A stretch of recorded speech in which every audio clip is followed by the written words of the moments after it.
Alrighty. Hello, everyone. Welcome back. We are at another session with Aucademy. I am Jasic Wade. I am a white, non-binary individual with bleach blonde hair on the top and shaved sides. I'm wearing a white tank top that has Mickey Mouse on it because it's very warm where I am right now. And there's a mess in the background, so we don't need to describe that. Today we're joined by Angela Stapleford. Angela, would you mind giving a description of yourself? Yeah, sure. So I'm Angela, and I'm a white person with short brown greying hair and large brown glasses with a little bit of purple on them. I'm wearing a black t-shirt, and I'm in a kind of office space with a sloped roof, which is kind of beigey, purpley walls, and there's some shelves in the background.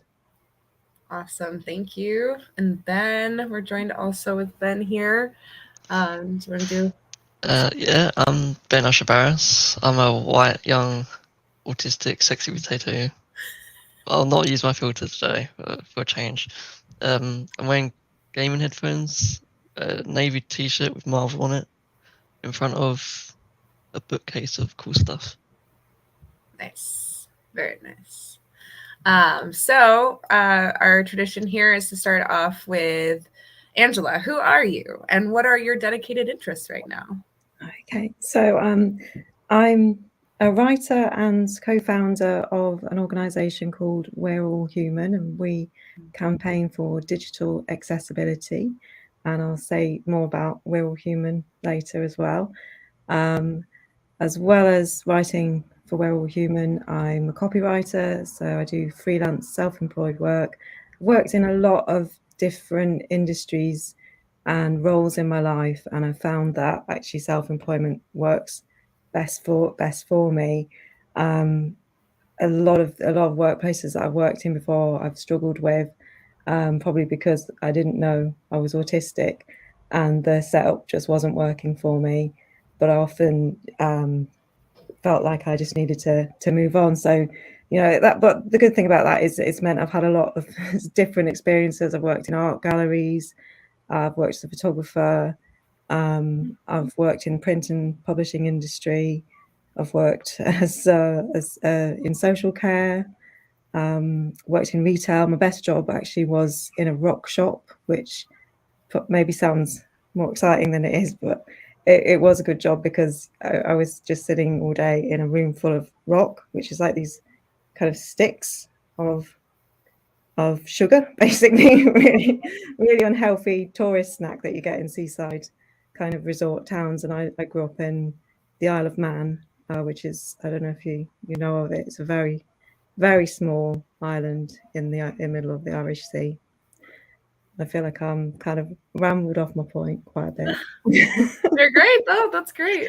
Yeah, dedicated interests. I have shifted over time. I've been really interested in photography, social justice and left-wing politics. I was quite a lot involved in anti-racist movements in the 1990s and anti-war movement in the 2000s, and also photographing and documenting those.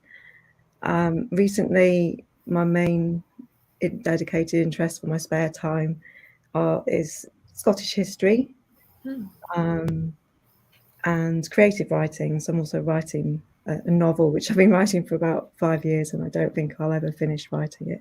I also really love science fiction, fantasy, MCU, lots of various cool TV shows. Fantastic. Thank you for sharing that. Yeah, you have good choice in MCU. Yeah. So when did you discover you were autistic? So not very long ago, in early 2021. I think it was around February or March last year.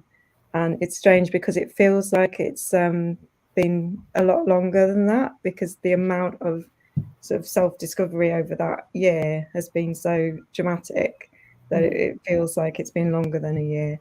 But it has just been just over a year. And what happened was I realized when I was doing some research for for the Disability Accessibility Project, and I was following a course about accessibility in the workplace and accommodations, and there was an example of an autistic person really not being enabled any accommodations, and the management treating them in such a way that it was an inaccessible workplace. And that just kind of struck a chord with me, and it was like a kind of light bulb. It was like that those experiences really resonated, and that started me thinking. And I kind of went through a lot of those, those 6 stages that Chloe talks about, of back and forth, of thinking, well, I'm 46 years old. If at that time I was 46, I'm 47 now. Surely if I was autistic, I would have known this by now. So that kind of denial phase, and times of imposter syndrome, thinking yes, this all actually makes sense, and then coming across one thing and thinking, well, I'm not sure I do that, so maybe not. But the more I read, the more I researched, the more I listened to podcasts and videos like Aucademy, the more it all made a lot more sense. I went through that process of trying to get an assessment through the NHS, and it came across had a very difficult experience with that.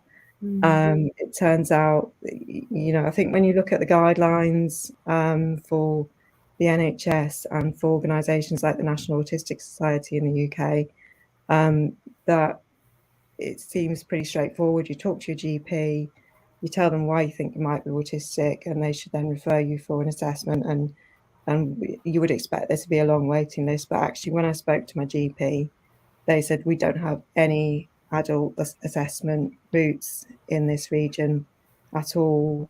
Wow. I live in Scotland, and since then I've connected with some other Scottish people in the region who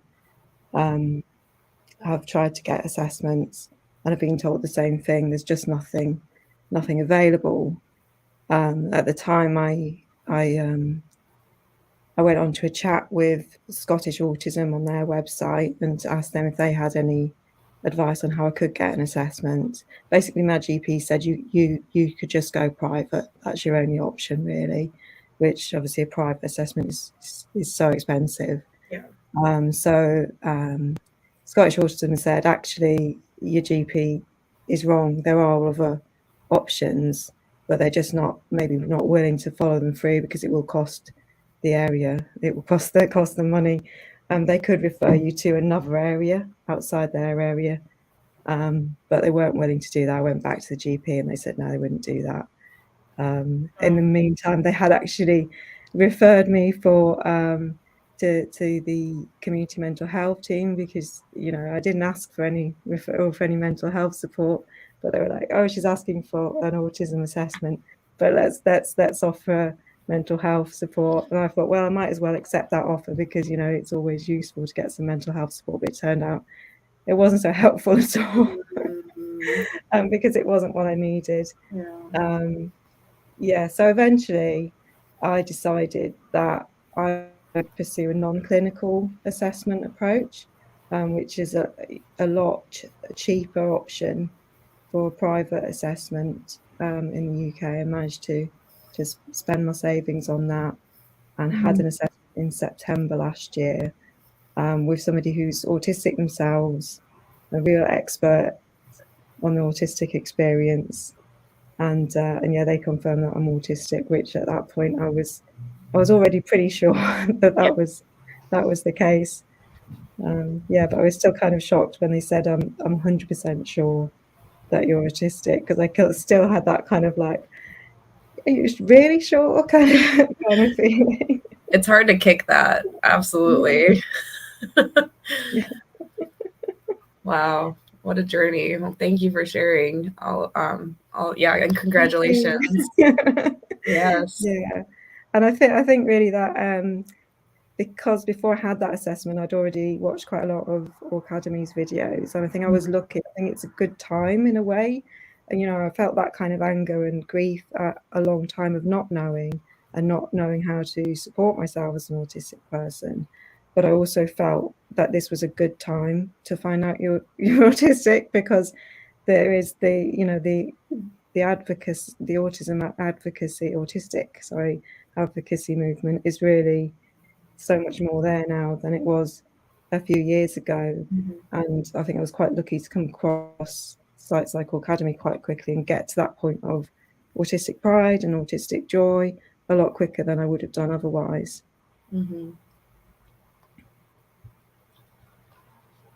Yeah, that's very resonant experience. I can relate. All right. Well, do we want to move forward with what you have to present? Yeah, and feel free to stop and share any thoughts and ask questions. I don't really want to do a very formal presentation. I'd rather it was more of a conversation. Sure. Yeah, love it. Okay. So, yeah. Right. So digital accessibility for disabled and neurodivergent people. So what I'll cover today, a bit about We're All Human, or WAR as we like to call it, and why we set it up. Digital accessibility and the social model of disability. Accessibility issues for disabled and neurodivergent people. What kind of inaccessibility issues do we come across? And it'd be great to hear people's experiences in the chat as well, about what kind of inaccessibility you have seen or experienced. Some quick tips on how to make content accessible, because I know that a lot of people who watch Aucademy are autistic advocates, and you are creating content and you're sharing. So some tips for that, and some thoughts on why so many digital spaces tend to be inaccessible, which you'd think in 2022, you'd think we should have been able to move on enough and have full accessibility for everyone.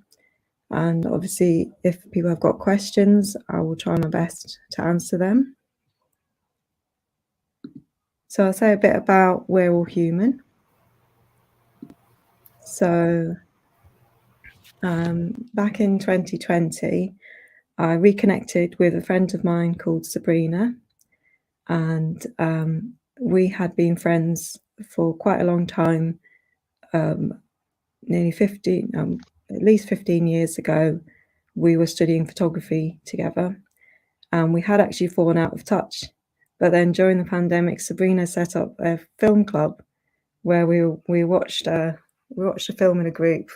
Had a nice group of people, and we all watched film at the same time. We sat down and we were like, kind of 3, 2, 1, press play, in our homes all over the place in different parts of the world, and chatted on WhatsApp about what was happening in the film and reacting to things.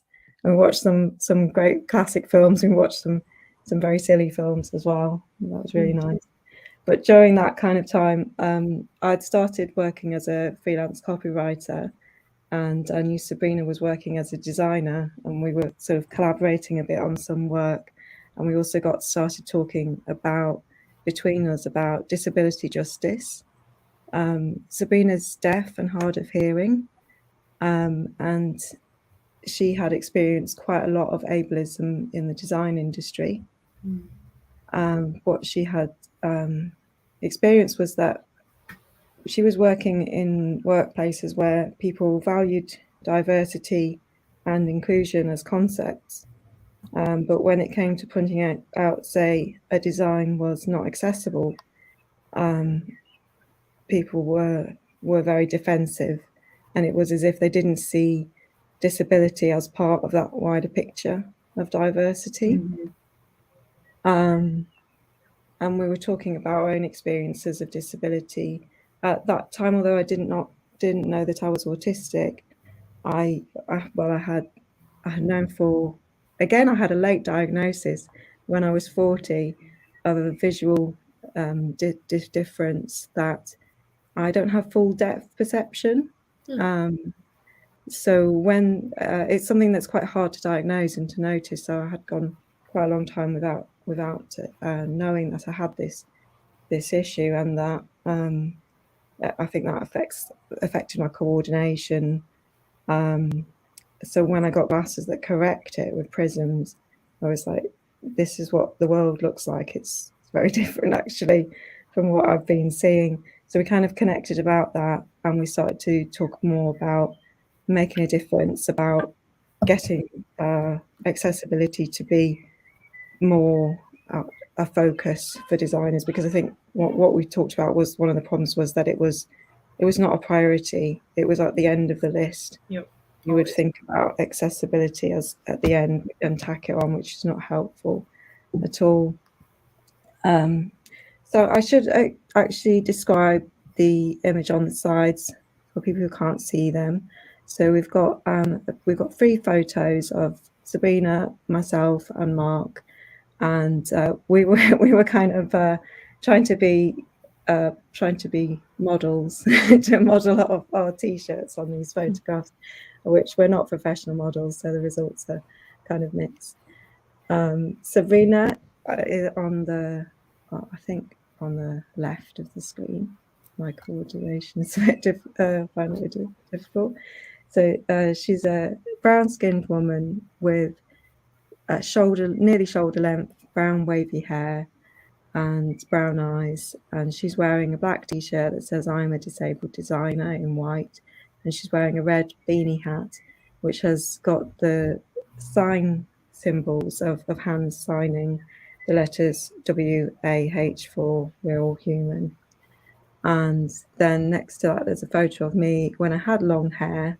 I went through a long hair phase and now I'm back to short hair phase. And I'm standing in my garden wearing a black t-shirt that says "Disabled and Proud."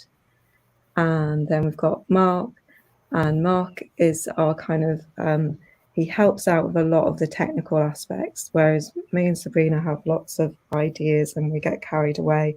He helps us kind of actually bring them into practice in the team, and he also does a lot of video editing for us. So he's a white-skinned man with dark hair, very short hair, and a dark beard. And in the photo, he's wearing a white t-shirt with the "We're All Human" logo on the front. And in the background, there's some sort of orangey red oranges as a backdrop. Yeah, so I think I'll move on to... Oh, and I just want to say thank you to Sabrina for sorting out all the visuals for these slides at the last minute. And so talking a bit about what we started out when we did get started, we wanted to make a resource website that would give designers all the information that they needed to create accessible design. So it was kind of a hub of information. So there's a screenshot on the slide at the moment of one of the areas of the website, which has tools that help you to choose a color palette that is accessible. So one of the big areas of accessibility is that if you have low contrast, then it's very difficult for people to read. And it's difficult for everybody to read, and it can be particularly difficult if you have visual disabilities or if you're colorblind. You know, the colors can get lost. So on the screen, we've got 3 tools there, one called Hexnor, one called Top Total, and one called Color Review. So we initially saw our audience very much as designers. We wanted to get that message across to designers that it is possible to create accessible design and to do it at the beginning. We really thought we could just raise awareness of accessibility and share the information, and that would be enough, I suppose. But although we've had a lot of great feedback and a lot of messages from people who've used the resources, mostly it has been small groups, businesses, campaigners and individuals who use our website, less so designers, but some designers. So we now feel that we need to make a bit of a shift in how we spread our message. Though the resources have been useful, we feel like we need to do more of creating a campaign that demands accessibility, perhaps a little bit more assertively. not just saying, here's the resources, please use them. I'll go on to the next slide. So these are some screenshots from our Instagram account.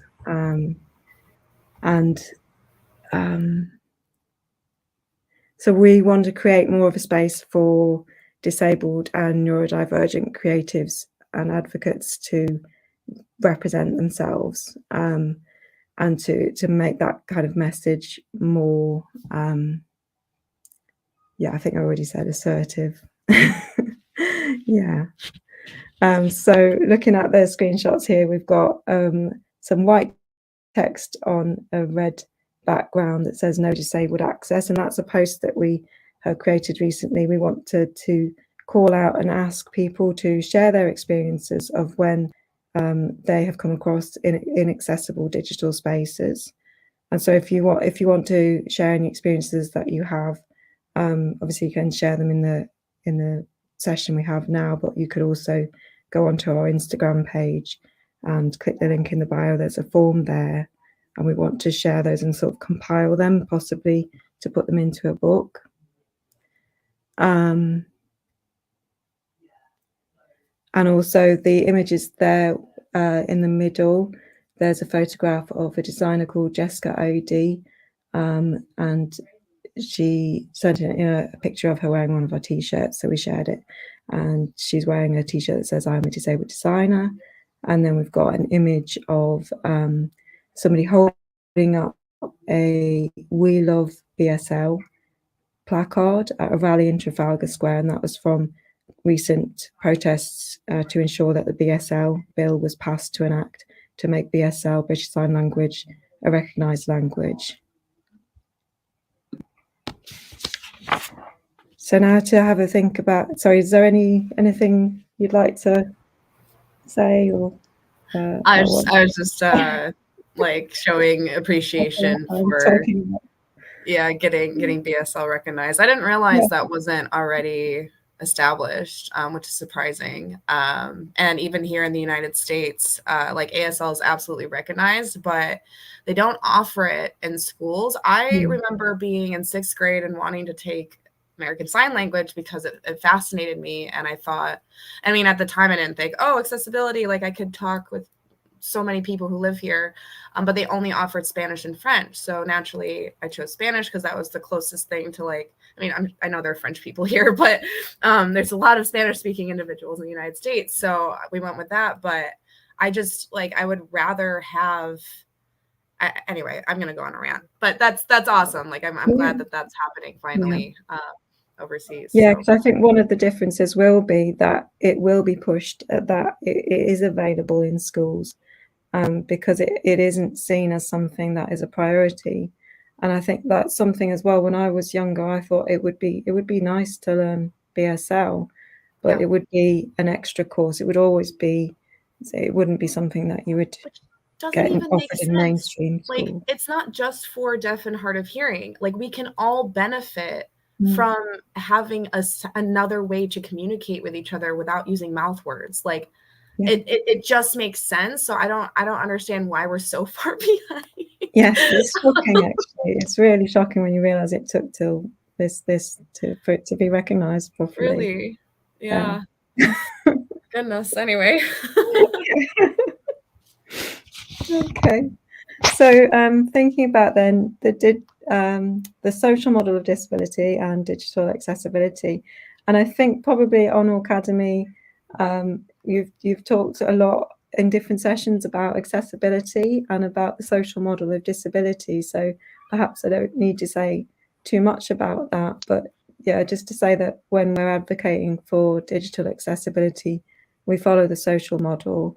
Versus we don't follow the medical model, which has the idea that it's the person's disability or difference that needs to be fixed so that we don't inconvenience the rest of society. It's society that needs to change to accommodate to our needs. So while our identities as disabled people, for many of us, I know that not all autistic people identify as disabled, but I know many of us do. That's really important to us. If websites and other digital services are not accessible, they are actively disabling us. Yeah. So and I spoke to Sabrina before the meeting, and she was okay with me sharing this kind of as an example, that with her deafness and being hard of hearing, she finds she is constantly being asked to wear your hearing aid by family members and other people, because it makes it easier for them. They can then carry on as normal, and she will be able to hear them. But she finds it very uncomfortable wearing her hearing aid because it picks up more noise, and that kind of that background noise is very overwhelming and overstimulating, and she then experiences tinnitus. So she would rather people made it possible for her to lip read when she's talking. So when they're talking to her, and have some patience sometimes, because sometimes people talk to her and say something very quickly, and then she doesn't catch what they've said, and she says, sorry, can you repeat that? And they say, never mind, it doesn't matter. So that kind of that's, you miss that opportunity to understand because of your disability, and because you won't wear your hearing aid. Yes. Okay. I find that's even applicable to at least my autistic experience with my auditory processing. There's so many instances of like missing what's said, and then by the third time of like, what? You just kind of smile and nod because you don't want to be that person that's just like constantly trying to get the information, and it puts people in really awkward situations, and so I just want to, like, that is definitely an experience that I think a lot of us can relate to as well.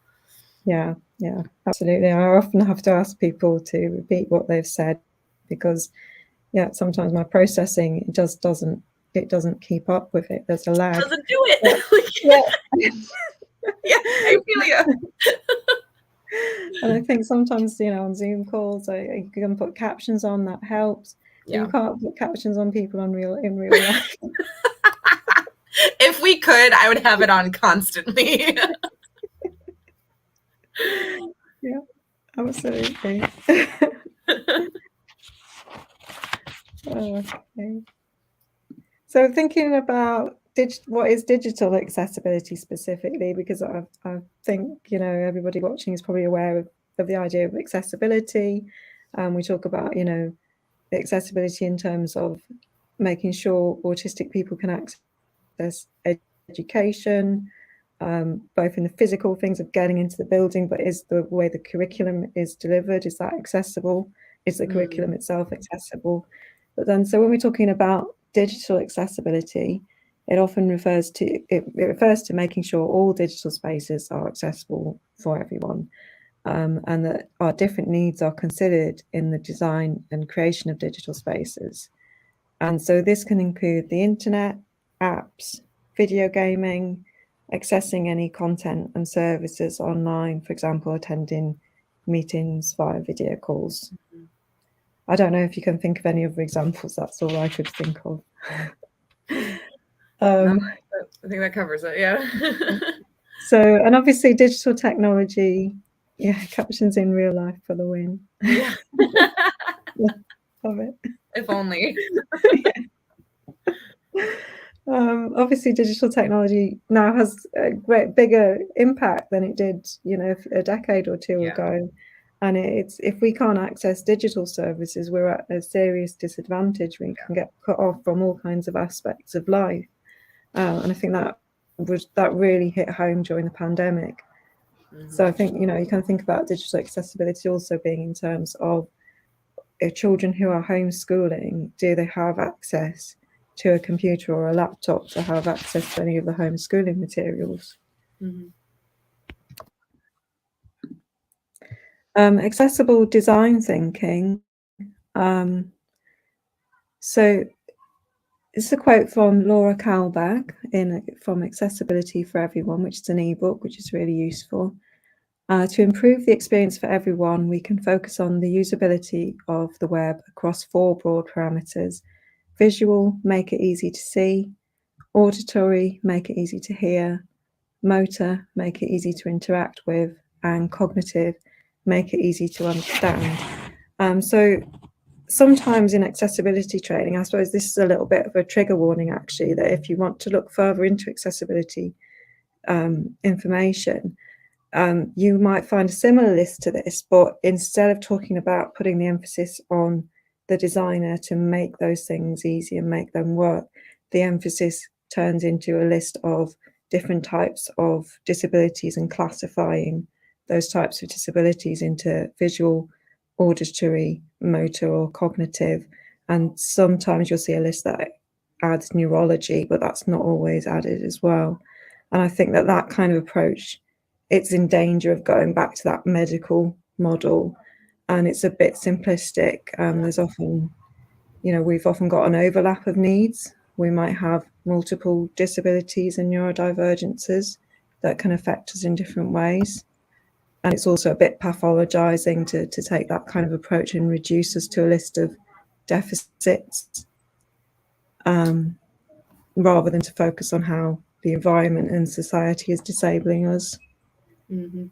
And when we look at some of the examples of inaccessible design that we'll come to, it's the design that's the problem. It's not the blind person or the deaf person or the ADHD or the autistic person.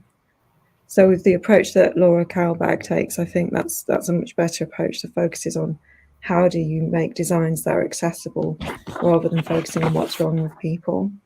Mm. And then speaking of inaccessible digital spaces, this is quite a shocking statistic. 96.8% of top website homepages had accessibility errors when checked against the Web Content Accessibility Guidelines, which is also sometimes referred to as WCAG, the international standards, in 2022. So that was this year. That's the latest statistics, and they usually bring them out early each year.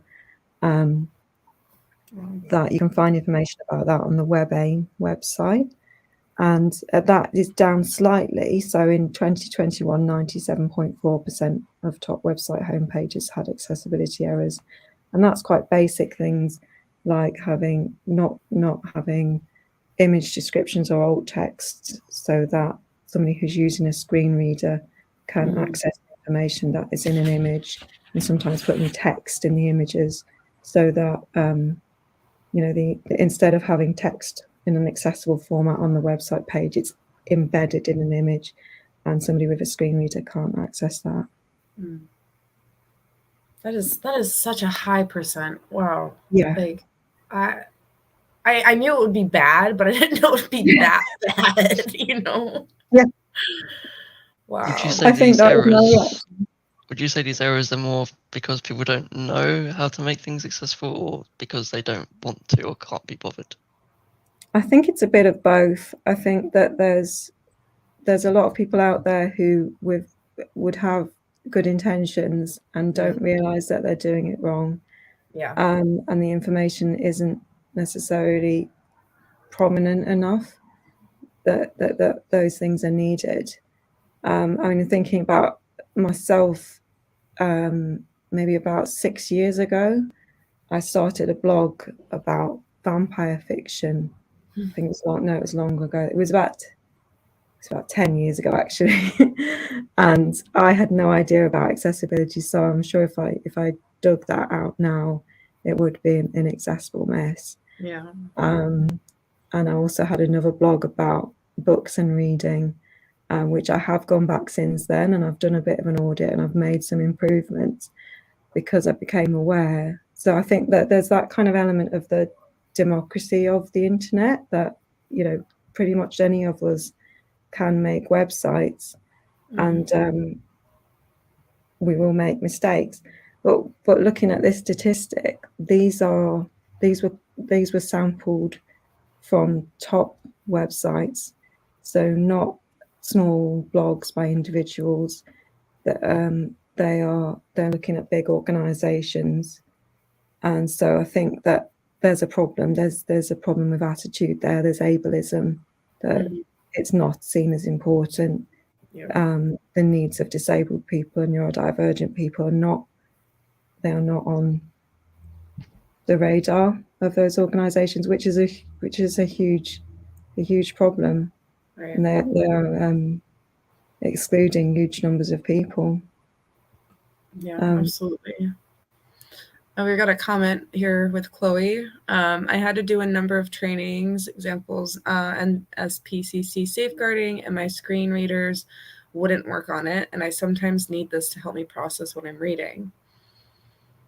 Yeah, so that was on the SPCC website. That's shocking. That's really shocking. Mm-hmm. Because, yeah, you are talking about those big organisations that perform such an important role for, safeguarding children, and their websites are not accessible. Yeah, so there's a lot of work to do to change, to shift that. Yeah, and I think it does need to be that kind of more assertive campaigning than the politely asking that I think we started out with in our attitude. Absolutely. Yeah, so when thinking about barriers to accessibility, often the easiest way to notice where accessibility needs to improve is when we come across... Sorry, Ben, did that answer your question? I just wanted to check. I'm not sure if I answered everything. When we come across inaccessible spaces and situations that create barriers for disabled and neurodivergent people. So I'll talk about a few examples, and also would love to hear about the examples that you've experienced as well.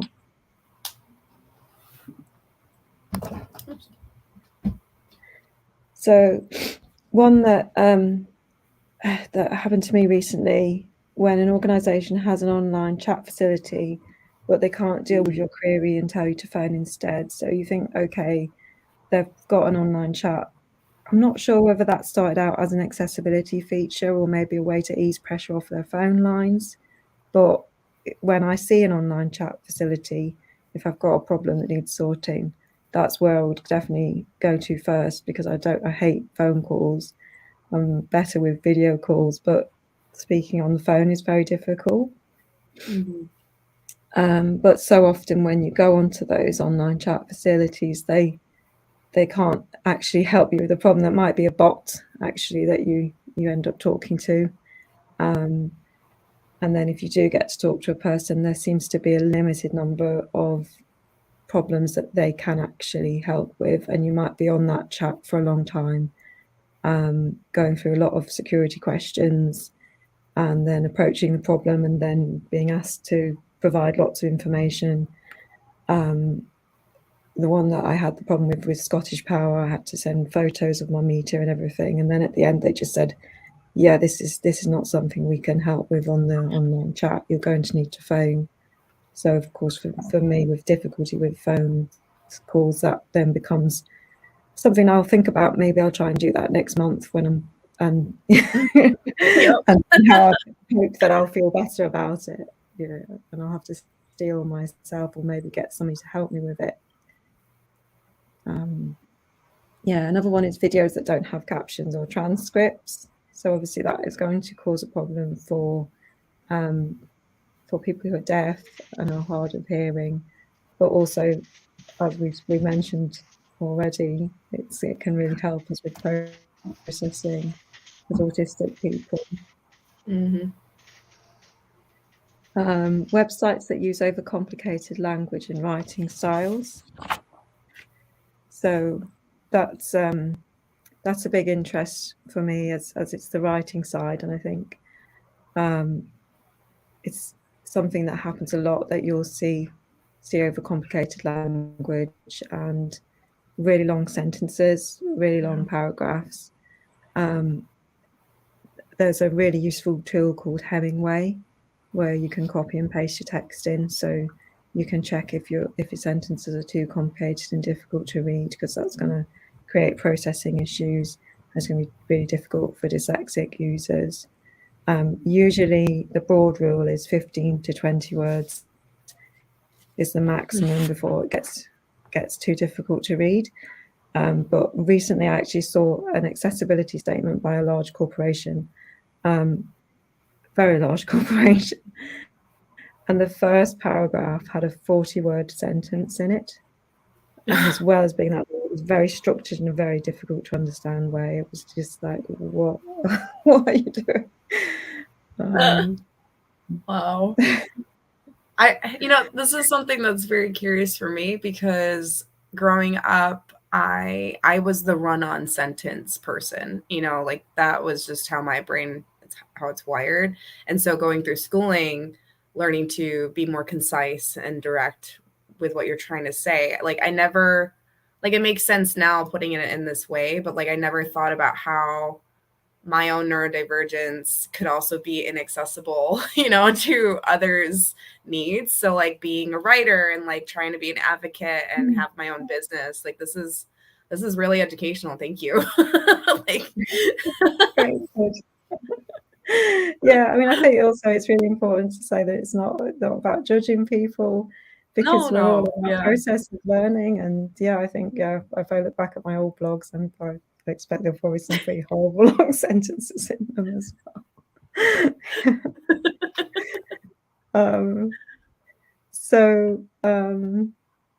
Where was I? Oh yeah, forms that are difficult to fill in, and this is particularly, yeah, I'm sure you've come across lots of examples of that.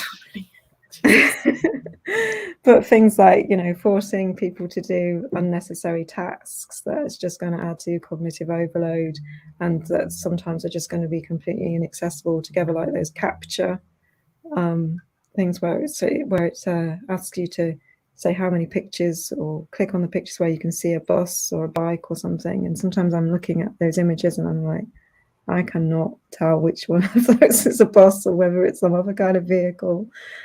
And for blind users, they're often not usable at all. I was reading about something today in a book called Inclusive Design for a Digital World, and so this guy said, basically, I had a choice. I couldn't even not complete the task that I had to complete for work, or I could ask my 11-year-old son to do this task for me, which is, again, it's all that kind of putting the emphasis on the disabled person to sort things out. Yeah. And the squiggly, like, what does this word say, kind of, or what are the letters that they have with the captures, really bad as well.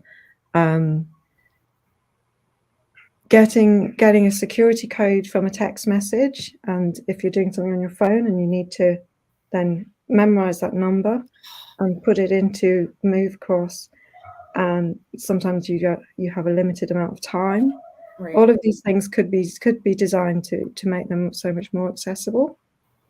That just reminds me. So I struggle with this a lot, and I normally try to like copy paste, but sometimes it won't even let you copy paste, which is freaking infuriating. And then, here's the caveat, right? My phone, I updated, and now it's depending on the app or the web page, it doesn't always work, which is another frustration, but it will automatically do the copy paste for me. So I don't even leave the website or app that I'm trying to, put the code into, and it'll put it in for me, which, like, why can't all of the things work that way? Exactly. Yeah. Then they could design that into those systems, that they could they could have an automatic transfer of, say, a number from a recent text message that you received. That is possible. That can be done, but a lot of websites are not going to do that. They don't. Yeah. And those multiple verification, all those steps, they're so difficult. And I had a really difficult experience recently where my partner and I decided to finally open a joint bank account after being together for 22 years. After he set it up, I set up my part of it, and I made a mistake, and I put the wrong phone number in. I'd got a number wrong on it. And then when I tried to log in, I couldn't access anything, and I was just going around in a loop. And it was basically the only way you're going to solve this is if you're going to make a phone call. And I couldn't handle it. Eventually, he was like, okay, I'm going to make the phone call, but at some point they're going to ask to speak to you. And obviously, they did and had to. And it was just, these things. It's like, I think I used to think modern life is meant to try us, but actually, no, it's an accessibility issue. Yeah, definitely. Yeah, so definitely they're not allowing the copying and pasting because of security. Yeah. And, that even when we were doing a lot of lateral flow tests, and they have these, they have these tiny numbers on the test kits. I don't know if it was the same for you in the US, JSIC, but we had the test strips had a tiny number on, which was really difficult to read. Yeah. And if you had to report it onto the government website, a negative or positive test result, you had to put the number in, and you had to do it twice, and you couldn't copy and paste it. Yep. So, why? Literally, why? Yeah. And another one would be where you think you've completed a form, you've filled in lots of boxes, and then you can't hit the submit button. It's grayed out or disabled. And you can't figure out why. There's no indication of what field you filled in wrong.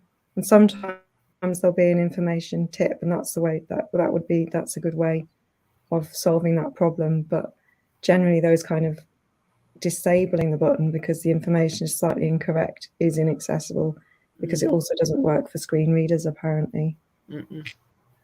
So Victoria says, I hate booking sites such as Eventbrite where there is a time limit, particularly when you forget your password. It's really frustrating and often give up. Yeah, exactly. Yeah. And I think with those kind of things, I think job application forms, there's definitely been at least one occasion where I've given up on a job application because I couldn't get the form filled in. Yeah. It's awful. There's one more thing I've got about forms that I've just got a visual example of, and then I know that there's some other pin comments you want to share. So when you've got showing us a screen now which has got the Facebook login page, and in the box where you type your email address or phone number, instead of having the words email address or phone number on the side, they have it in the box. I guess it's like, this is nicer design, this is neater, and in the next box they have password. But when you start typing the details in, that information disappears. So, that might be okay with one or two boxes, but, I might get distracted and then think, okay, what am I typing in here? Is it my username? Is it my name? Is it my email address? I'd have to clear the box again to find out what it was I was supposed to be typing again. And the longer the forms are, the more kind of exhausting and more overload these things cause. Absolutely. Yeah. So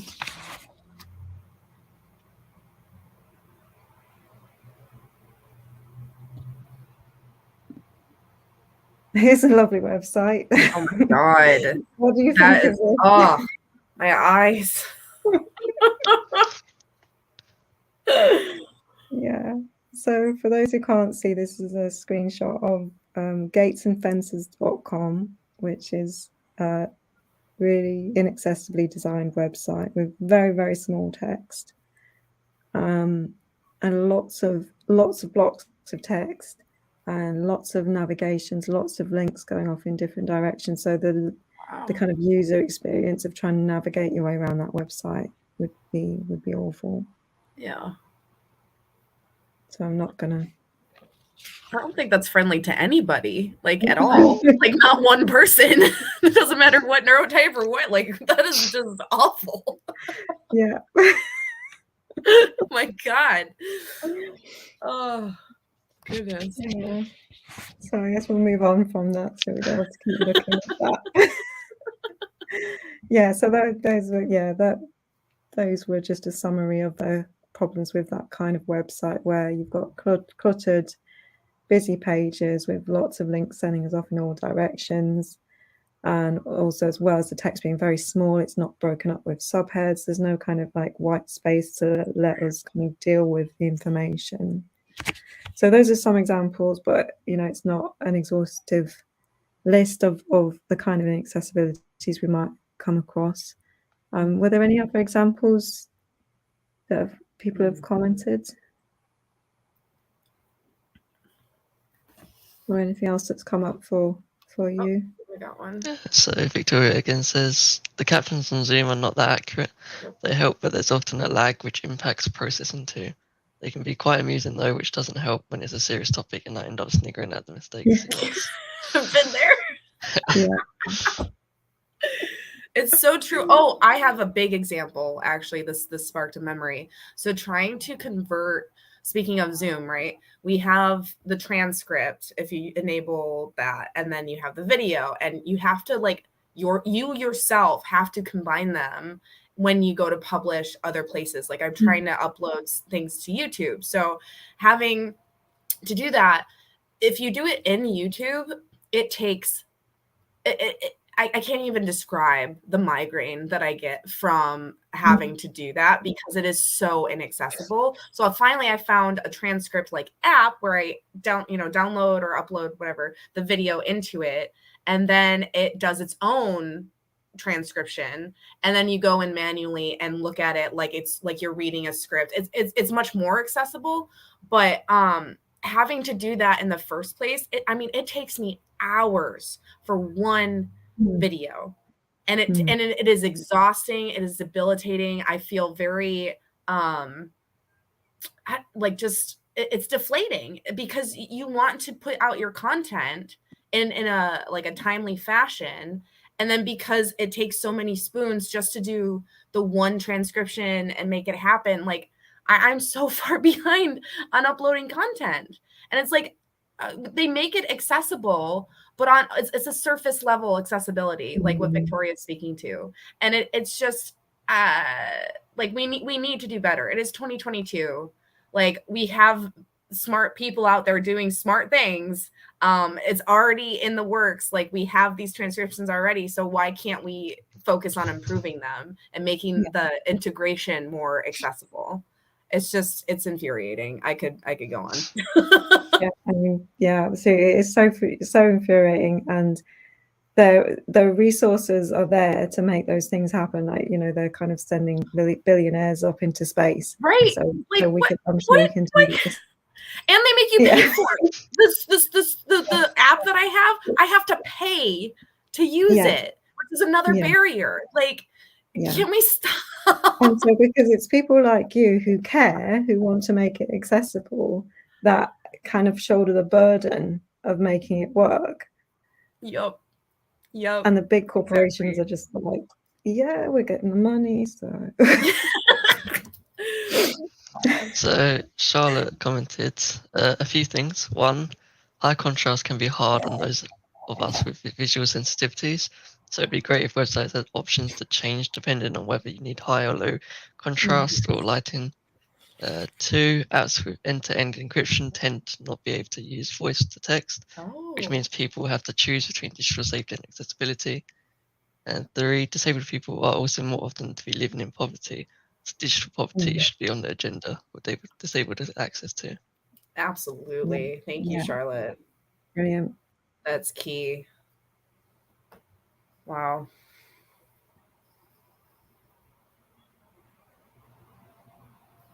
And that's to do with the training. So Chloe's saying, I'm assuming this was referring back to the lifeguard, or I forget what it was. It was what Chloe had mentioned earlier with the training, right? Yeah, safeguarding, sorry. So I emailed them about it and they just refunded the cost of the training, but the issue was focusing on things, quote, popping out, clicking pictures, end quote, that hadn't thought about accessibility. Okay. Yeah, and it's shocking that an organization with that level of importance has not thought about it. They've got resources as well. They're government fund. I think they get the better not get off on a track. I don't know. Yeah, Yes, this is absolutely. I can relate to. Victoria says companies don't understand how much a barrier phones are. And I think that's quite, especially for me, situational mutism. I can't talk on the phone. How am I going to contact them? And that's just a massive barrier. Yeah. They don't understand it, or they don't prioritize it because it's just not seen as a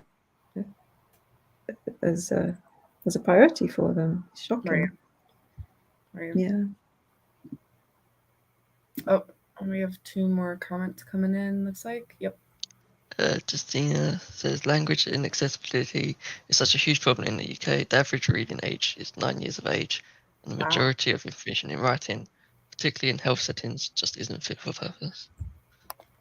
Yeah. Yeah. Especially in health settings, which is infuriating because they're supposed to be taking care of us, but the care itself is inaccessible because they're not aware of their own inaccessibility. Like, oh, it's maddening. Yeah, that's so true. And that, I think you probably see that in a lot of health leaflets, information about, if you're trying to come to terms with a diagnosis, how to care for yourself, and the leaflet is not accessible. Callum says, I think the recent article on Upworthy about the autistic employee putting his communication profile on his door really highlights potentially standard practice in the workplace. They don't use the term communication profile. That's why I think it would be a great term. I like that too. That sounds interesting. I didn't see that article, but that sounds really interesting. But that's still, so here's what you were commenting on earlier, Angela, with that being the onus is on the individual, right, to put out to the world and honestly other themselves for their own accessibility needs, to do that work, when really it should be the system already being accessible, so you don't have to have people othering themselves publicly, and everyone's cared for because they have what they need. Like it's literally a top down. It should not be a bottom up process. It should be a top down process when we talk about accessibility. So like that's really awesome. I'm glad that that person felt that they could do that and that they could be accommodated because of it. But like that's the shift I think we're getting at here, right? Like shifting away from that and making the system itself just start with being accessible. Yeah, definitely. And because sometimes I think in some workplaces, if you have that approach where they're saying, okay, we're doing something different for this person because of their disability or neurodivergence, then some people will say, well, they're getting special treatment. It's awful. It's so divisive, and that's something that the management would encourage in some workplaces. I've seen that happen. Yeah, that's another issue for sure. Okay. I hate the excuse. I've heard people talk. Oh, sorry, go ahead. No, go on. I just hate the excuse that I've heard when people share their experiences with their companies, like their management or whatever. Like I have an example. Someone needed noise canceling headphones to work at their office because it's just too distracting and they can't get work done. And that's typically like no headphones is the policy because people want you to appear like you're working, which means you're not listening to music or whatever. And instead it's like, well, you can't have special treatment because then everybody else will want it. But really that's the only way that this person's going to be value to the company, right? To get work done is to have that special treatment. So why not just let people across the board decide if that's a tool that they would like to use, and then evaluate, like, is production going up or down, and make decisions from that. Like, why do we project so much? I don't know. I feel like management in general projects insecurities, right, onto their workforce. Absolutely. Instead of trusting people to take care of themselves and do the work that they're there to do. Like when you trust in the human, like the human needs of the human, that human gets to be human and they will be productive. They will be able to be more themselves. And then productivity just goes up. Like we've seen this. again and again and again. At least in the United States, we are so far behind with this. And that's just like, why not just give everyone the quote unquote special treatment and see what happens? You know? Yeah. I think because there is that lack of trust as well. Like when people have continued to want to work from home after the pandemic is supposedly all over and everything's okay, then a lot of kind of politicians are saying, you know, everybody needs to get back to work.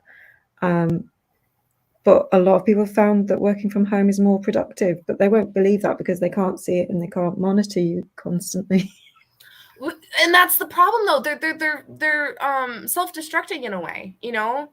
Instead of letting people be comfortable, they have to micromanage. Like, I don't know where in the world micromanaging makes people more productive. Like, why are we keeping? It doesn't. It's antithetical. Makes people miserable. Exactly.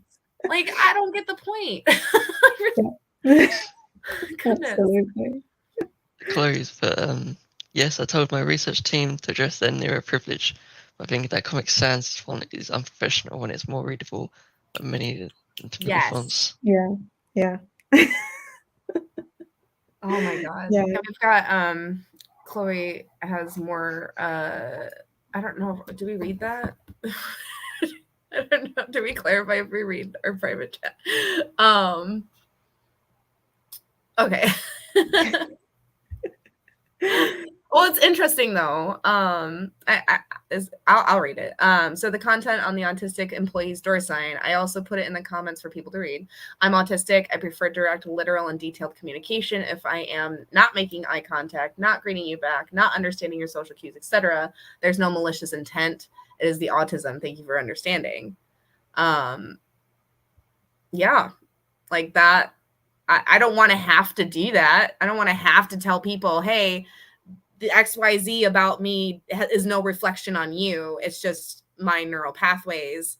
But if that's what we need to do to get to a more accessible environment for everybody, like if that's the transitional step, right? Like we're moving towards where the system takes care of the issue, not the individual. But I do appreciate, like I've found myself even in just social situations without being in business, like, hey, if I suddenly stop masking and stop looking you in the eye, it's not because I'm, you know, judging you or having an issue. It's just like I can't. I want to be present. So if I want to be present, I can't look at you in the eye, kind of thing. Yeah, and we need to be neurodivergent friendly as the baseline, not singling out people. Yeah, and also I would like people to just communicate in a way that's, you know, straightforward and I can understand them to start with. I don't understand why everything is so caged. You know, I think this is one of the difficulties that I had in workplaces before, where people weren't saying what they meant. And all the flowery language, looking back, I'm thinking, well, it wasn't necessarily me that was the problem. Just say what you mean. But we always get the backlash. I've gotten fired. I've gotten not suspended, but like I've been judged a lot especially in workspaces where that is absolutely. And now my brain is just, I lost the train. Come back, brain. Sorry, but like having oh right, so like you are upfront, honest, direct, as many of us autistic folk are, and we expect the same in the universe. And when like email, oh my god, I can't tell you how many times I've spent hours deliberating and being nervous and like gut-wrenchingly sick almost over fear of being misunderstood because I didn't word something properly, because it's not etiquette enough, like proper etiquette enough. And it's exhausting. It's so exhausting. Yeah. And then even then, when you put so much work into it, so many times, then it doesn't go down well anyway. No. we still get the repercussion of it. Like, we experience it, not them. A lot of the time anyway, because there's the power dynamic, right? Like, if you're talking with a boss, you have literally no choice but to be subjected to however they perceive what you're saying. Instead of just having a baseline, like, ground level understanding that we can be direct without offending each other and get to the point and get the work done. I hate flowery language. I hate having to read between the lines, especially in business setting. It's just, it's very exhausting. Yeah. Oh, we have another comment, Ben. Chloe's put, this amazing manager at a local college attended my training the other day and explained how he realized he needed to change his language as he asked an autistic student to whisk the ingredients by hand, and was shocked when they did exactly what they asked. Oh. Amazing. You say exactly what you want to happen and then it happens? What? Are the neurotypicals okay? No, I'm just making it. But honestly, like, just be concise and direct. Yeah. One of the problems I used to have in work when I worked in print and publishing was when you asked, when does this need to be done by? Because you've already maybe got a pile of work and you're prioritizing that, and then somebody comes and says, this is urgent. When do you need it to be done by? And they say, yesterday.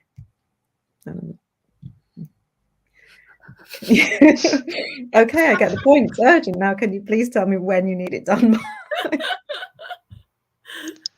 So you got a comment from Victoria again. I can't believe the lack of investment in accessibility, particularly in mental health support, that there is only one text-based crisis service. If you can't use phones, your option is to send an email, wait potentially 24 hours. That's terrible. And that 24 hours could be quite a extremely long time if you're in crisis. Yeah. They're talking about vital mental health support there, and not accessible. I think even with in the UK, GPs, they're mostly on phone appointments at the moment. So if you can't use the phone, your access to healthcare is pretty much like minimal or none. Without my mum making phone calls for me, I wouldn't have access to medication like I do. Wow. I'd be in the dark. Yeah, that's awful, and you shouldn't have to. You shouldn't have to ask your mum to do that. And even things like, even to get the appointment for the phone call, you have to phone at a specific time. It seems like all GP practices have that now, and if you don't get into the phone queue at the right moment, at just after 8 o'clock, you're not going to be able to get an appointment, and then you have to hang on and very quickly answer lots of questions from the receptionist to try and get them to assess how important you are. It's awful. Are there any more comments, or should we go back to? I've got a few more slides. Yeah, let's do the slides. Sounds good.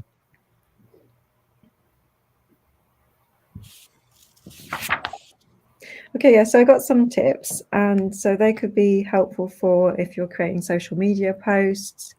Maybe I think on Instagram we find carousel posts are very useful, where you have a number of slides that make up one post that you can then scroll through, and that's quite a good way of getting across if you've got sort of quite a complicated point to make and there's quite a bit of text, you don't want to put it all on one slide, but you might also find some of these tips useful for blog posts, if you've got a website, any digital content really. Okay, so looking at some tips for text. And when you lay out text, if you have it left aligned, that text is easier to read for most people than centered or justified text. So the text is off to the left. Try not to use very small text. So I think that is one of those sort of one really quite big issue on digital space when it comes to reading stuff online. A lot of the text is way too small. Always think they err on the side of bigger text, and I think a lot of designers have this idea that big text is ugly, which is just, again, that really kind of ableist attitude. I was gonna say that's pretty ableist. Yeah. Well, I don't think they recognize it that way, though, right? Like it's internalized. Yeah, they're very caught up in thinking about the aesthetic of it. Right. And I think often they forget about the user, which is, that's the point of the content. It's there for people to read and use, isn't it? It's not there to just say, oh yeah, that looks lovely. Avoid blocks of bold text. So if bold can be used to pick out a few important words, maybe that helps. But if you have a whole paragraph in bold, that's quite difficult to read. Also, if you have a line or more, or any text in all caps, most people find that hard to read. And large amounts of text in italics is hard to read. It's okay maybe for a book title, but if you have a paragraph in italics, that's hard to read. I think I missed one of the bullet points there, which was don't use fancy fonts, don't use very highly decorative fonts, and do use familiar fonts like Times, Helvetica, and Comic Sans. I think there's a lot of the time, there's a lot of discussion about what is the best font, what's the absolute best font. But generally, the ones that people have come across most in their lives are going to be the ones that they're going to find easier to read. And we also recommend a font called Atkinson Hyperlegible.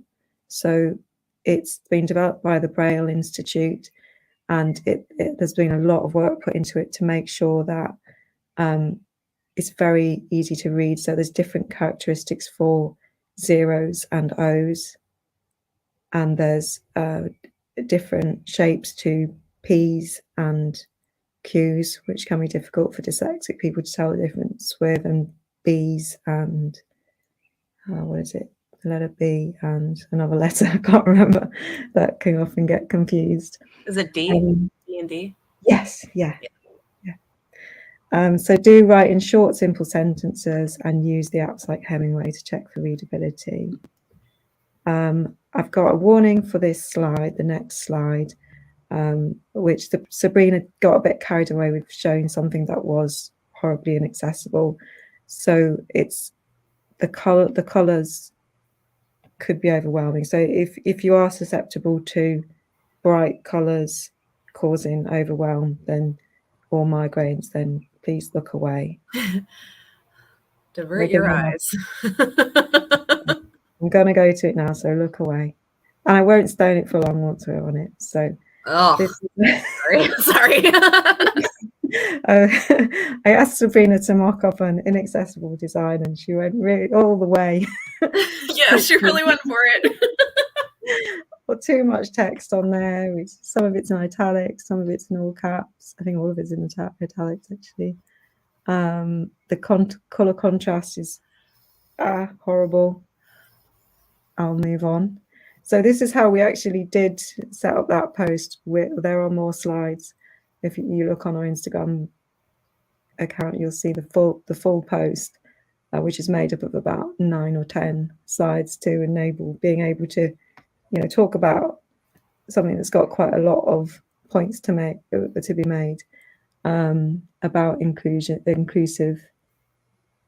gender inclusive language and design for designers. Sorry, Victoria, your eyes are watering.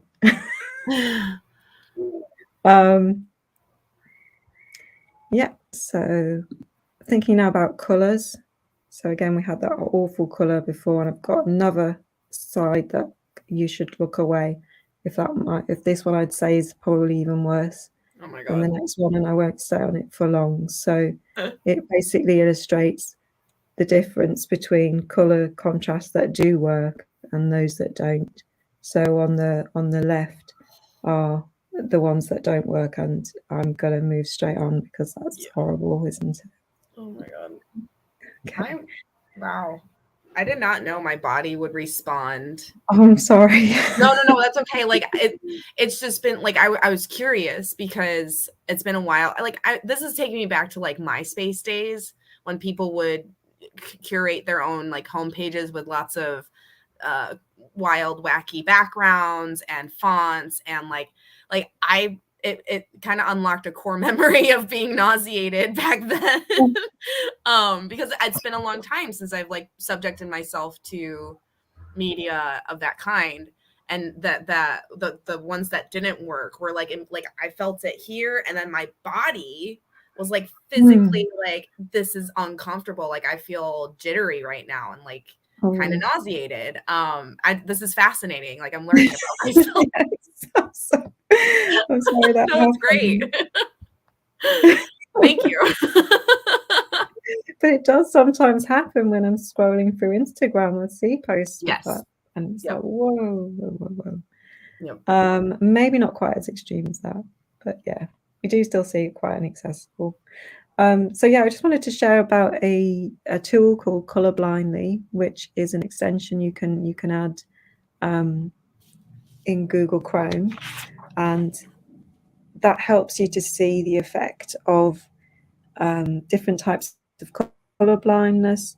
If you've got a web page or something you've set up in Canva or somewhere else, you can check it and see what the impact would be, or how it would be seen by somebody who has different color blindness. There's more. I've only shown a few examples there, but it's always good to check, because if you have got low contrasting colors, then the text can get lost if you have different types of color blindness. And there was an illustration I saw where the NFL, American football, which I don't know really much about, but there was the NFL tried some different style color uniforms, and they had a team playing, one in red and one in green, and so colorblind people could not tell the difference between the different players. Wow. Yeah, and we've got some other tools on our website to check color contrast, but that one I think is just not quite a nice quick one. Social media, a few tips for that. Or it's good to add. Well, it's always good to add image descriptions for social posts. I think sometimes we think that they are just for websites, but when you've got a post on Instagram or Facebook or anywhere else, you can add an image description just in the caption and describe what we're seeing. This one example is an ironic example where somebody made a post about making your content more accessible, but they didn't actually add an image description to it. So people pointed that out in the comments, and the good thing from that was that they then from that point on, that account did add image descriptions. Changed their behavior. Amazing. Yes. Yes, it's good if we just learn these things, and then we start to do it. Then we're making everything we do can make a difference and make the internet more accessible for everybody. Like I didn't know 2 years ago to put image descriptions in my social posts, but now I do. Same. I have oh, sorry, go ahead. No, go on. So this is something actually recently that I learned myself, and it was very difficult for me, and it still is very difficult for me to choose the right words for the description. Like I feel like my gears are turning so fast that they just like stop, and then I'm like, this is too much. And then I don't make the post when I get into that, like, at all, because I feel like I want to be accessible in my content. And then it's debilitating because I try to do it and I can't do it. So someone offered me this app. It's called Ocr Text Scanner, where you can upload your image to it and it will scan. It's not always 100% accurate, but it will scan at least the words. Okay. So that helped, right? So I don't have to go through image description and typing up the words. But I will admit, I still struggle. And I'm wondering if you have any resources or advice for picking the right kind of description. Because I feel like I have to describe every single little tiny piece of it, and it gets overwhelming, Mm-hmm. I think that is actually what I was just going to say, was a lot of the time people worry that they're getting it wrong. Yeah. And I think that there's sometimes you might come across resources that say you have to do it in a specific way and there's lots of rules, but I would put that aside and not worry about it, especially for social media, and do it in your style, and try not to worry, because any kind of image description is always better than none. And when you're trying, people appreciate that you're trying. Yeah, try to not worry about every detail, because I think if somebody using a screen reader is reading a description, sometimes too much information can also be overwhelming for them too. So, you know, for describing the image that's on the screen now, I might say a calming green with background with a person sitting on a lounger looking at a phone, and it's an illustration rather than a photo, but you know, I'd say that in a bit less words. And try not to get into every detail of there's a dark green leaf and then there's a light green leaf and then there's a bright leaf. I think when I first started doing image descriptions, I was like that, and it was just too exhausting. So yeah, try not to make it something that is a really difficult and exhausting task for you, and yeah, try to do it in a way that makes it fun, I guess. Yeah, so Ben, do you want to read the comment? Yeah, so Chloe says, and sometimes we're too exhausted to do the writing for the alt text. Yeah. So we ask if someone has the spoons in the comments to do it for us, which is amazing when people help. Yes, yeah, that's awesome. good. I had that experience too. Yeah, and I think try not to let it get too much. Yeah, try not to let it put you off posting, definitely, because we want people who care about accessibility to be posting. Right. Hashtags. Yes. So what we've got on screen there is, instead of this, hashtag actually autistic with the words actually autistic all in lowercase, and then we've got use this hashtag actually autistic with the first letter of each word capitalized, and that makes it easier to read. And yeah, I know Aucademy do that already, so it makes it easier for, I think, for a lot of us, for most of us, to read, neurodivergent people or dyslexic people, and it helps for people using screen readers as well, so that the words aren't all run into one, and it helps to avoid confusion, because sometimes when you've got particularly long strings of words in a hashtag all put together, I find that very difficult to read and understand, and sometimes it actually ends up meaning something different because you're picking out the wrong words. So one example, apparently when Maggie Thatcher died and people were celebrating on Twitter, the hashtag now Thatcher's dead, people thought it was now that Cher's dead. And so obviously, you know, Cher didn't die, but right. So yeah, it helps to avoid confusion as well. So I think we're getting towards the end. Hopefully I'm not tiring people out. But emojis, it's obviously we all enjoy emojis and they're really, really fun. I feel like I should explain who Thatcher was, actually, if anybody's not familiar with them. Horrible Tory Prime Minister from Britain in the 90s, who crushed the trade unions, and there was the miners' strike happening. You know, a lot very anti-working class people, very oppressive person. Took our free milk. Yes, exactly. Thank you for reminding me, Chloe, because that was the big deal back in the day. We used to have free milk in schools for children of a certain age. Right. You had a carton every day, and it was something I really do remember looking forward to. And at some point in maybe the late 80s or early 90s, Maggie Thatcher took away our free milk, and she was known as Maggie Thatcher Milk Snatcher.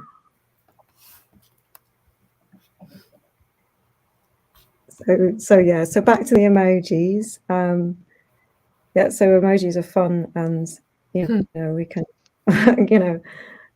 communicate with them quite well sometimes, but sometimes their meaning is lost. And so on the screen we've got an example of a house emoji, a ghost emoji, and a scary face or scared face emoji.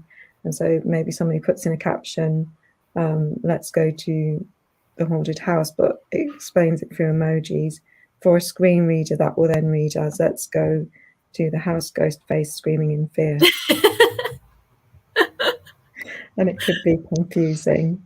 And putting like a big line of emojis, like, you know, repeating the same emoji, then that has a similar kind of overwhelming effect of then it will read like smiley face, smiley face, smiley face, laughing, rolling around on the floor, laughing, smiley face.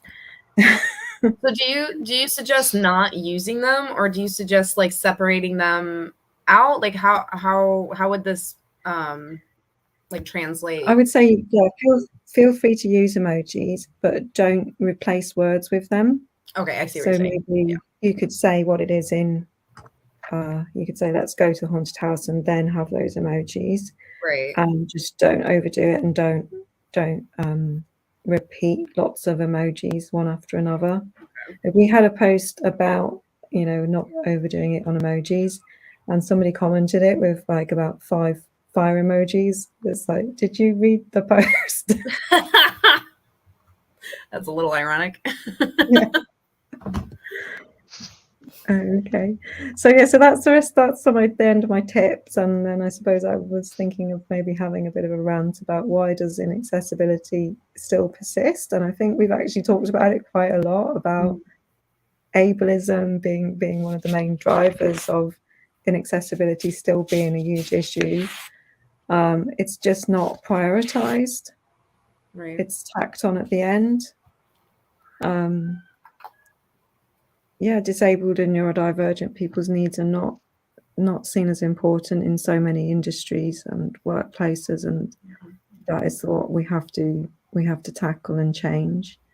Also, I think the culture in the design industry and perhaps other industries and workplaces that might affect the output of content is not disability friendly. So say when I worked in print and publishing, it was very common to expect people to work overtime at short notice, to work extremely long hours, to work on, I do remember a conversation where a senior designer said to a junior designer, if you want to make it in this industry, you've not only got to be working here full time, but when you go home, you should be working on extra projects for your portfolio for 3 hours an evening, work at the weekends. You're not going to make it if you don't do that. You know, so that's an ableist culture. Yeah. That's going to mean disabled and neurodivergent people aren't represented in those workplaces. And so the people working on it don't have those perspectives as well. So it's a self-perpetuating cycle. Yep. Also, we do sometimes see approaches that rush to get to accessibility, because it's a trend, or because companies or organizations are worried about getting sued. Then they're like, you know, put out statements and say we're doing all this, and they don't consult and they don't work with and listen to disabled and neurodivergent people.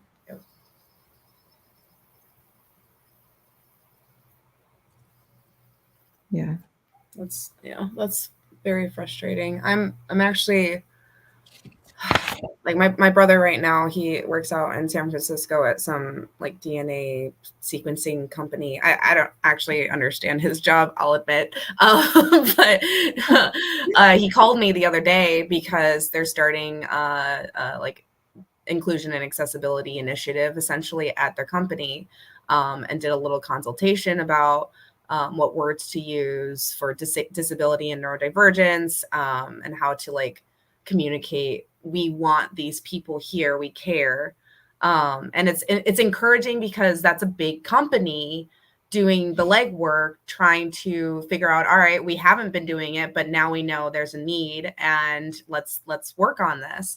But I still worry about how, like, I'm just one person and I can't speak for everybody, but I am an educator. So I try to, like, you know, stay focused on what the majority is,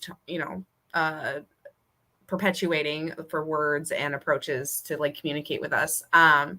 And I don't know, it's tricky because I want to see more consultation happen, and I want to see more initiatives happen, but then are they actually connecting?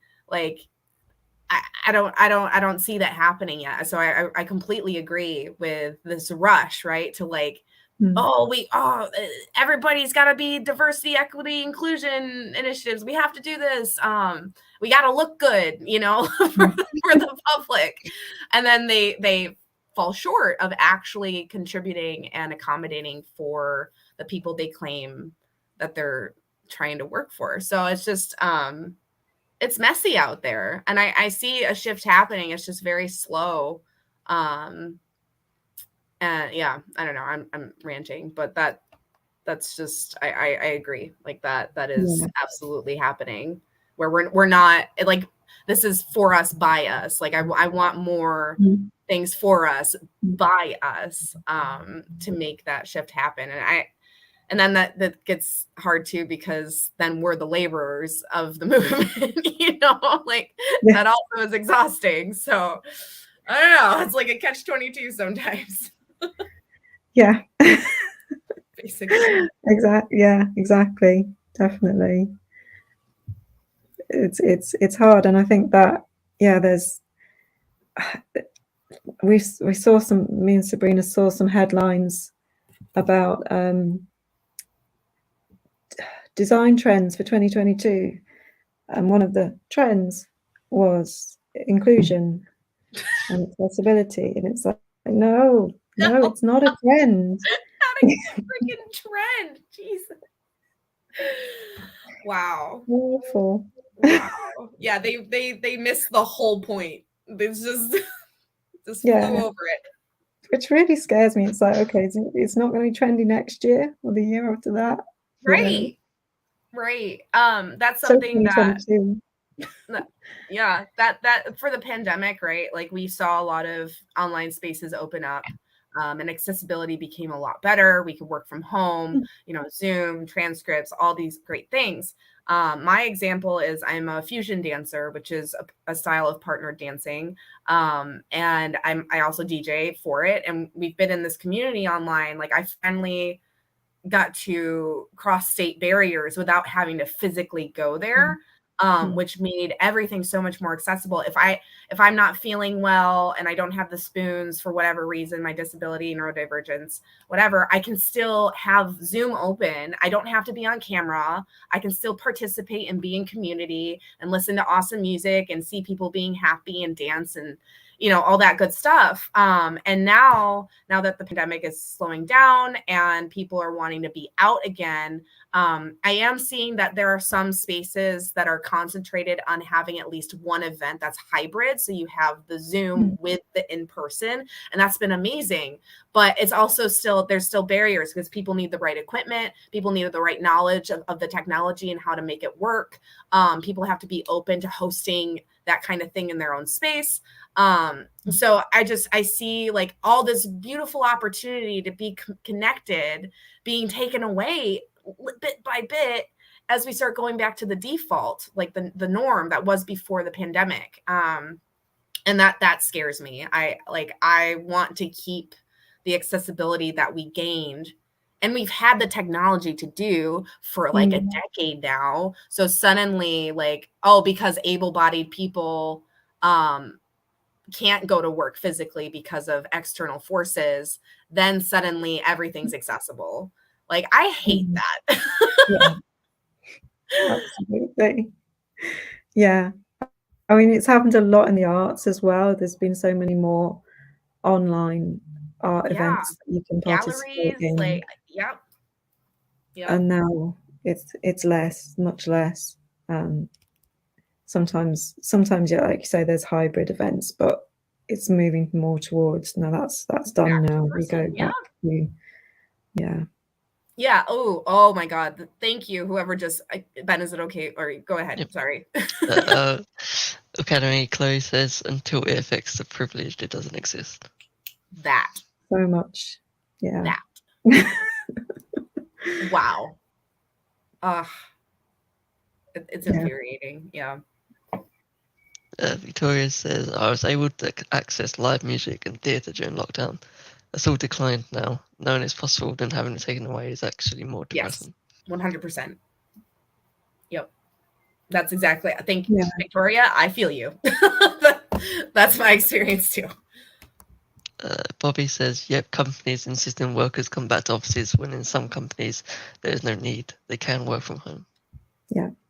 That's infuriating. Which also, specific to that instance, why are we harming ourselves and the environment more just to have micromanagement take place? Like, and I know someone explained to me about how, like the building, like whoever owns the building that the business rents to or own, like they have to rent a space to have workers physically come into to work. So that relationship is in jeopardy right now. And so they're forcing people to come back to work. Otherwise the space won't be used and yada, yada, yada. Like, I don't know how it works exactly, but I have a feeling like that is the driving force of it's a capitalist thing, right? And capitalism is ableist. So yeah, and it's also those arguments that if you don't have people going into workplaces, then the coffee shop next to the workplaces will suffer. They'll lose business. So which business is not will lose true. Business. Yeah. Like, I think surely we can adapt, Yes, thank you. That's it. Mm.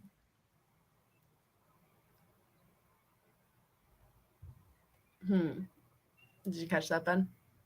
Yeah. I don't know. For us, I think, well, for me personally, it's the communication differences on the digital side. Where everything's been online for the last 2 years now.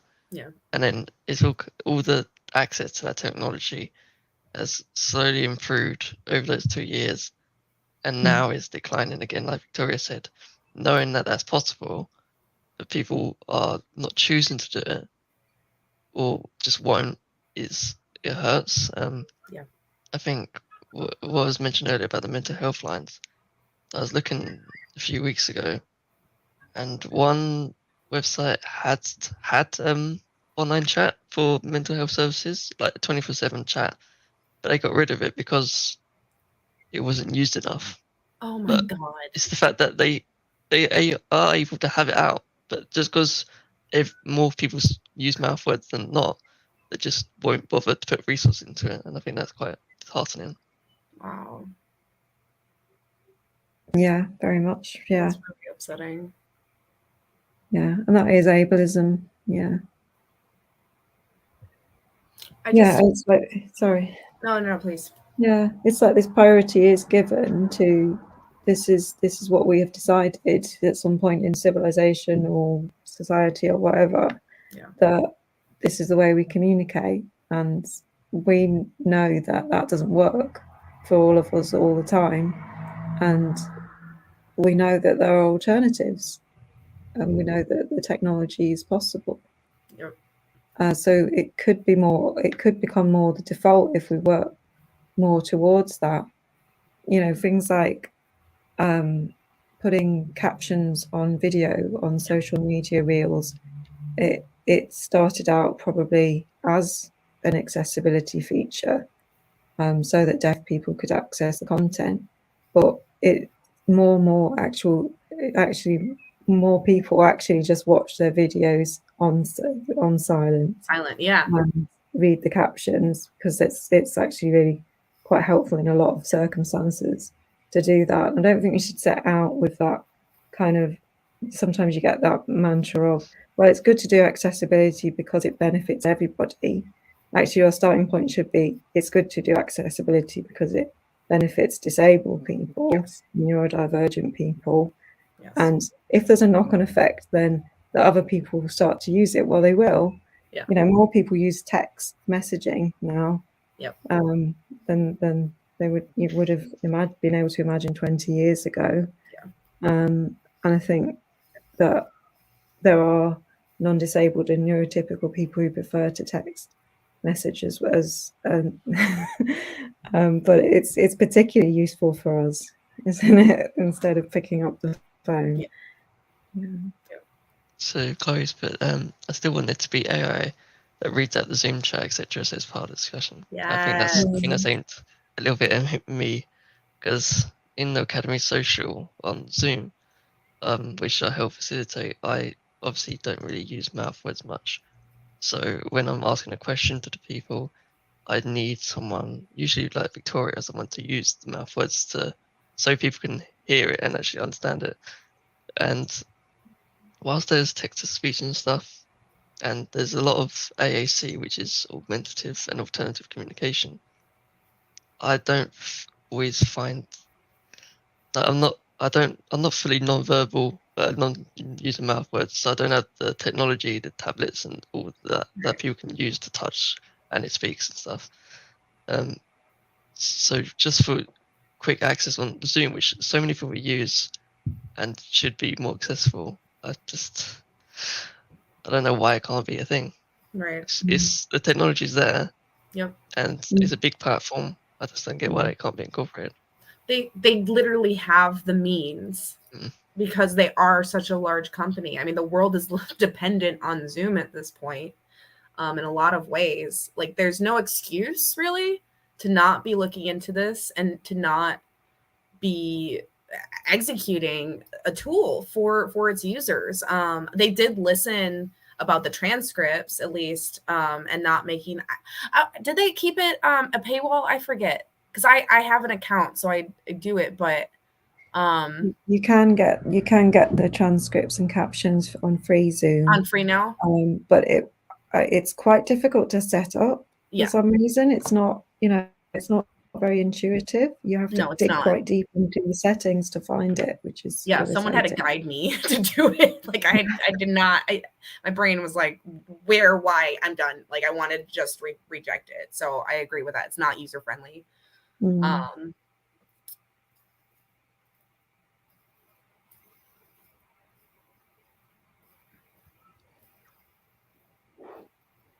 Sorry, I think we all got distracted. Yeah, we're like reading the private chat. Just radio silence. So what Chloe said about the AI reading things, how it's better in neurodivergent spaces, but awful in neurotypical spaces, because obviously the judgment of putting yourself out there and using something different. Because I remember I had a job interview last year, and it was for a neurodivergent autistic company, and they didn't pressure me into using mouth words. I could just use the text chat. But I know any other neurotypical company, I'd have to use mouth words. I'd be they probably wouldn't even consider me as a candidate, right? If I didn't, or they'd just have me for like tokenism or something. They wouldn't really value my input. Which means that they're going against the Equality Act, is discriminating against you. Can I okay, so that's something that I don't understand. We have all these laws in place for anti-discrimination, right? But I feel like there are a lot of times, like I remember getting fired from a job because I was too depressed. Like I was in a depressive episode, and I was a host, and you can't not like be chipper and cheery as a host. And basically I had no way to prove that they let me go because of my depression. And this has happened in other places with other parts of my disability or whatever. And it's like, how do we ensure safety and security for us when we have no means to prove that they're discriminating against us? Like, what if they see a name that it looks more ethnic than what you expect in American culture? Or what if I use my pronouns, like I put my pronouns with my name on an application, and they see when I show up that I am not he, like clearly that's not how I operate. I'm just talking like if they perceive me and they don't like how it's incongruent in their brains that my bits and everything don't match up with my pronouns. That to me, like, I get a feeling, right? I know in my body that I am being discriminated against, but I can't prove it because they didn't hire me, or they did hire me and fired me and said it was for some other reason. It's just like, we have the laws, but I feel like they don't do anything for us. And maybe that's just my experience, but I don't know. Does anybody have like a comment on that? Like, I don't understand how it works, honestly. Yeah, so Bobby says it's too expensive to try and sue under the Equality Act. Right, that too. Yeah. So those laws are there to protect us, and yet so often they're going to be Tokenism. They're going to be broken, and that somebody isn't going to specifically say, "Jessica, I'm not going to hire you because your gender doesn't seem to match what we perceive it as." Right. But they can still do that, and they can get away with it. It's horrific. And it's definitely does happen. And in the UK, there's a proviso that you can put on your application form that you're disabled, and there's a scheme where you should automatically get an interview to help to address the inequality and the lack of accessibility for disabled people to get work. But I know a lot of disabled people who don't want to tick that box because they do believe that the employers are going to not want to hire them if they know that they have a disability, because they think that they're going to be off sick more, all these kind of ableist attitudes. They think, they won't be capable. So it's very difficult to address that. Absolutely. And I once did tick the disabled box, and I got an interview, and I really felt like I was there as we've had to give the interview. And it was one of those kind of situations where they probably already decided on who they're going to employ because they're publicly funded. They had to advertise the job, but they've already, you get that feeling sometimes.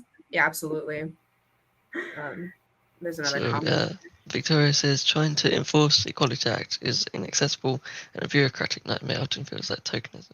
Yeah. That's it. A long way to go, unfortunately. Yeah. I think it's also putting what I mentioned earlier, putting the responsibility on you, because for the Equality Act, I think if they're violating that, you have to push them on it. That you have to push them to give you a chance for an interview, for example. Then do you really want the interview for a company like that? So what is it, like catch-22? They said this is so hard to get through. Right. Yeah. And then do you really want to work for a company that only values you because you checked a box, like that? And then maybe they hire you for the statistic, and eventually down the road are like, all right, thanks for being here. Bye-bye. Like this over and over and over again. Angela, you talked about being your own boss, basically, like work self-employed, right? I'm there now. I'm finally there because I physically and mentally cannot handle the treatment mistreatment of being who I am with the identities that I hold in spaces that do not accommodate or even try to care to understand. Like it's just over and over and over again, fire, burnout. Like I can't do it anymore. So like we're forced to be our own bosses, which is also its own inaccessible problem. Like I am struggling to be my own boss. And there's privilege that goes into this, and we can comment on that. But it's just it's so much to navigate, and I often feel isolated because of it. So I just want to say thank you all for having this discussion. Like I feel very seen and heard right now, and validated. The default world is very hard. It's very hard to be in. Yeah, and I think even with self-employment, there's a lot of barriers to navigate. And yes, I find that because the kind of work that I do, I need to find clients who will pay me to do their writing for them. Yep.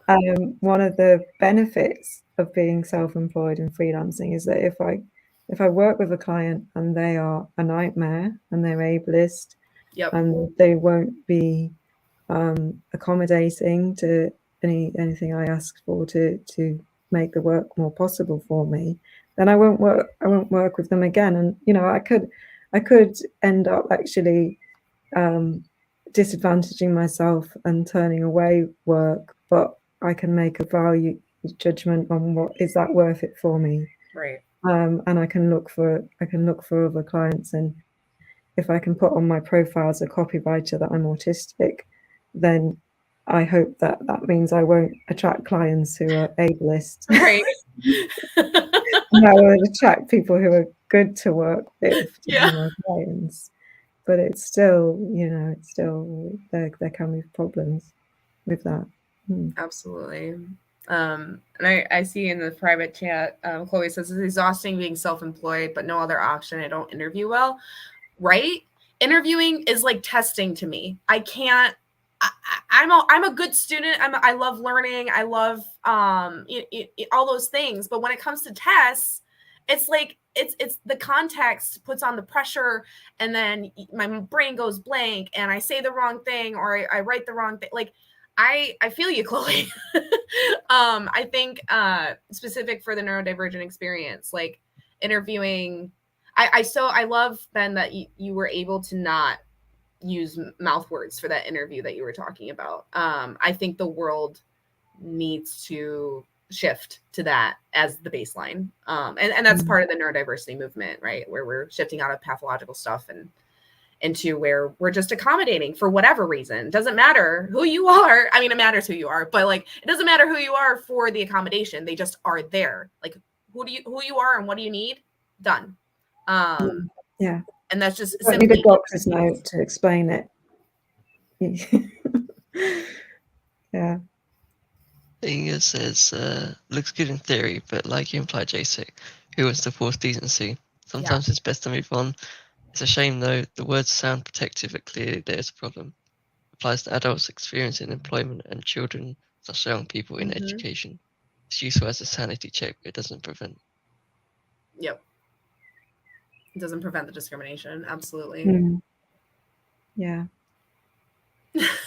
Yeah. And interviews, I can't do it. No. It makes me ill. Yeah. Physically, like I did a group interview once years ago when I was 17. It's like my first ever interview, and it was the most inaccessible thing. This was before I knew I was autistic, but the most inaccessible thing. And when you don't get it, it's the rejection sensitivity as well, and then you don't realize how inaccessible things were when you think back on it. Yeah. And before I knew I was autistic, I went to so many interviews, and I was just, I'm just nervous, I'm just not very good at this kind of thing. Maybe if I practice more, I'll get better. And it was just hellish. It was just absolutely hellish. And on very few occasions did I actually get the job. Yep.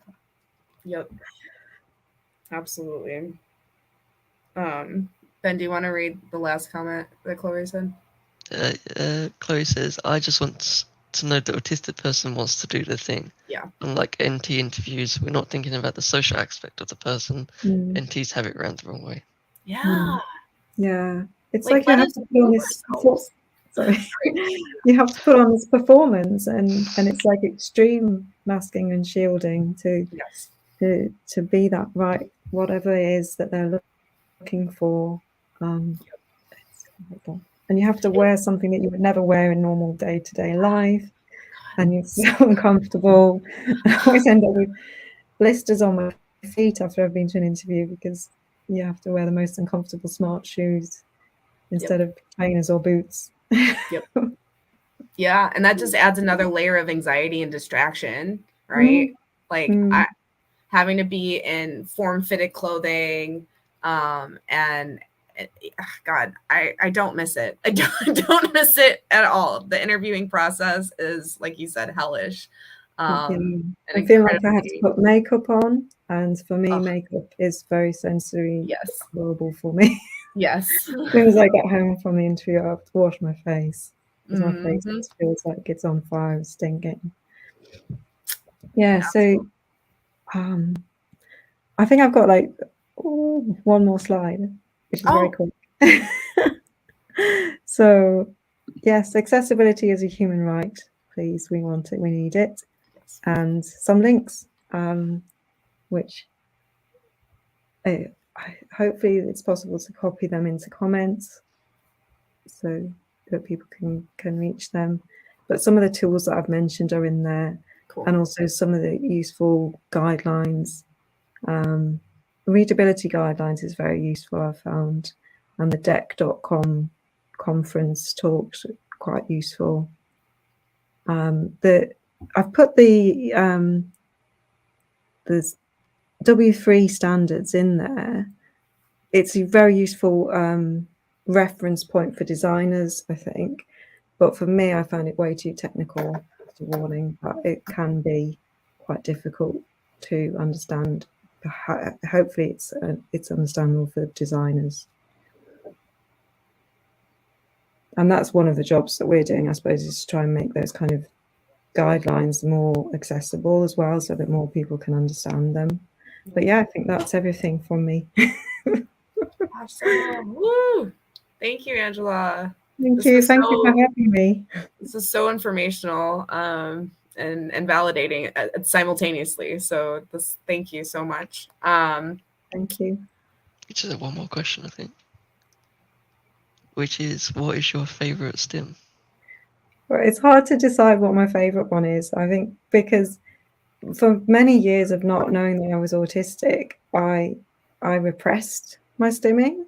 I know I used to fidget a lot, or be told off for fidgeting a lot when I was a child, and I realized when I started to read more and find out more about being autistic that I was clenching my hands a lot and sitting on my hands. And once I said to myself, okay, I don't have to do that. I dancing fingers is like, I just love to dance my fingers, either to music or just as a kind of just as the relief or happy feeling. But also I've got some nice fidget or stimmy toys. I've got my plush dolls, happy and sad, moving it around. And I tried out one of those kind of packs of Stim toys that's on the Aucademy wish list, and there's so many great things. There's like these ones and the bubble pops. I love. Oh yeah, I got a few of those. Hey, I love the sound. I love the feel of it. I love trying to do them as quickly as I can. Yeah. Yeah. And I like to swing my legs around. Like it was one of those things where I thought, oh no, I don't stim. But then I realized I was standing in the kitchen one day and I was just swinging. I just like to lean my hands on a surface and swing my leg back and forth. I know I've always done that all my life. Nice. I love it. Thanks, Mark. Thanks, Bobby. Did we oh, apparently Mark is Sabrina. Thanks, Sabrina. I just want to Chloe mentioned, let people know that if they pay for WordPress, you can get the free version of Userway web page accessibility tools, which includes contrast, change, font, etc. I did not know that. Thank you, Chloe. No, that's good. I'm going to look into that because I have a WordPress. And next week's session is about recruitment and interviews. So we just did a really cool thing, making the segue happen. Awesome. Ben, did you want to talk about any stims? No, I guess swinging my chair for like the last hour is counts, I guess. It's ridiculous. Yeah. I don't sit still either, ever. Like I physically can't. It hurts. But also I have my pig today. This is Alexander Hamilton. Or wait, how did I say it? Alexander. I changed it because it's Hamilton, or maybe it is just ham. Like we emphasize the ham.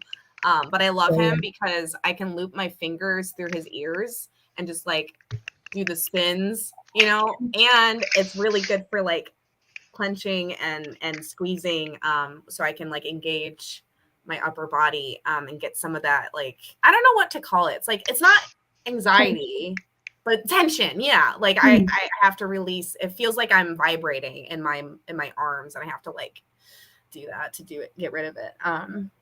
Hamilton. Yeah. Chloe, you get it. Okay. Hamilton. Anyway. Well, thank you, everybody.